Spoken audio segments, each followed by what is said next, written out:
আসসালামু আলাইকুম, আশা করি সবাই ভালো আছেন। আমি শেখ মাহমুদ, সৌদি আরব থেকে, and welcome to another video. আজকের ভিডিওটি হচ্ছে ওই যে আমার ভাই দেখতেছেন, আফগানি আমার ভাই। তো কিছুদিন এক বছর আগেও ওনার এখানে দোকান আসছিল না, তো অন্য দোকানে কাজ করতো। তো ভাগ্যের কি পরিহাস দেখুন, মানুষের জীবনটা কিভাবে চেঞ্জ হয়। তো উনি কি করছে, এক বছর কাজ করে দেয়া পুরা টেকাটা নিজের কাছে রাখিয়া নিজে একটা দোকান তৈরি করে দিচ্ছে। এখন অনেক বড় একটা দোকান। তো আমাদের বাংলাদেশিদের একটা অভ্যাস হইল যে বাংলাদেশিরা পকেটও টেকা রাখে না, টেকা এক মাসের রুজি হইলে আরও 500-700 টাকা খরচা করে বাংলাদেশের মাঝে ফাটাইয়া দেয়। তো আফগানি যারা আছে তারা পকেটের মধ্যে টেকা রাখে, টেকা রাখিয়া এই টেকা দিয়ে তারা বিজনেস শুরু করে। তো দেখুন, আমি দোকানটা দেখাই দিচ্ছি আপনাদেরকে, কত বড় দোকান। তো আমার পিছনে প্রায় তাল্লা যা কিতনা হাব্বা তাল্লা যা হ্যাঁ ইধারে ভাই, 12টা ফ্রিজ আছে এটার মাঝে, একদম গ্রাম অঞ্চল। আমার দোকানের এই বাসার সামনে 12টা ফ্রিজ আছে। এই যে দোকানটা দেখুন, বেশি বড় না, ছোটো মোটো হয়েছে। তো তা ওনার সাথে কথা বললে আসলে অনেক ভালো লাগলো। হলো ভাই, আমি এক বছর কষ্ট করে টাকা জমা করছি, জমা করে ওই টাকাতে আমি বিজনেস শুরু করছি। তো আমরা আসলে সবাই বিজনেস করতাম চাই না, বিজনেস করলে পরে মানুষ রাতারাতি বড় হয়, এইটা বাস্তবে তার প্রমাণ।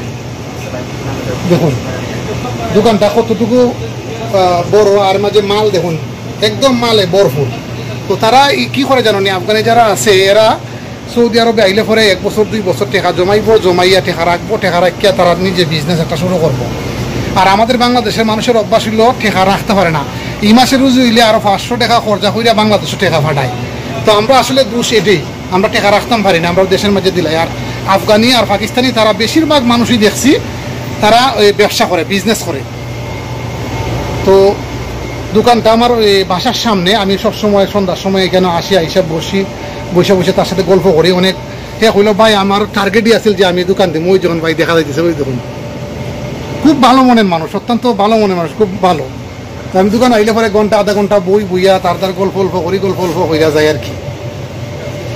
তো এখানের মাঝে প্রায় আমার এই সাইডে যত এরিয়া আছে খালি মাজরা দোকান আর নাই।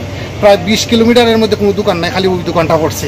এখন যত কাস্টমার আছে, এখন বর্তমানে আজান হয়েছে, আজানের পর এখন কাস্টমার নাই।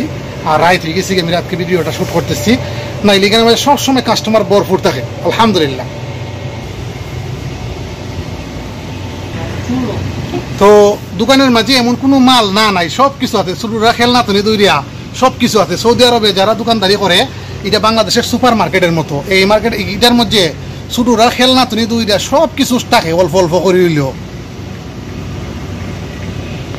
ওই দেখুন, বয়স কিন্তু বেশি না, বয়স বা 22 না 23 এখন চলে, কিন্তু ব্যবসার দিক দিয়ে কিন্তু অনেক উন্নত আলহামদুলিল্লাহ। তারা কিন্তু ব্যবসা বুঝে বেশি। দেখুন কত সুন্দর স্মার্ট ছেলে। হাই বলো। তো তার দ্বারা সবসময় আমি আইলে পরে ওই গল্প করলে ভালো লাগে, অনেক ভালো মনের মানুষ। ইনো আইলে পরে ঠান্ডা খাওয়াইব, গল্প করব। আসলে আল্লাহ তাআলা যদি ব্যবসা করে দিয়েছেন হালাল, আসলে ব্যবসা করলে মানুষ রাতারাতি বড় হইতে পারে। এই মানুষটায় 1 বছরে যতটুকু আগাইছে, আমরা 10 বছরও পারতাম না অতটুকু যাইতাম। ওনার জন্য আসলে আমি দোয়া করি আল্লাহ তাআলা যেন তার ব্যবসাকে বরকত দান করেন। আর সবাই যদি ভিডিওটি ভালো লাগে শেয়ার করতে ভুলবেন না। ধন্যবাদ সবাইকে, আসসালামু আলাইকুম।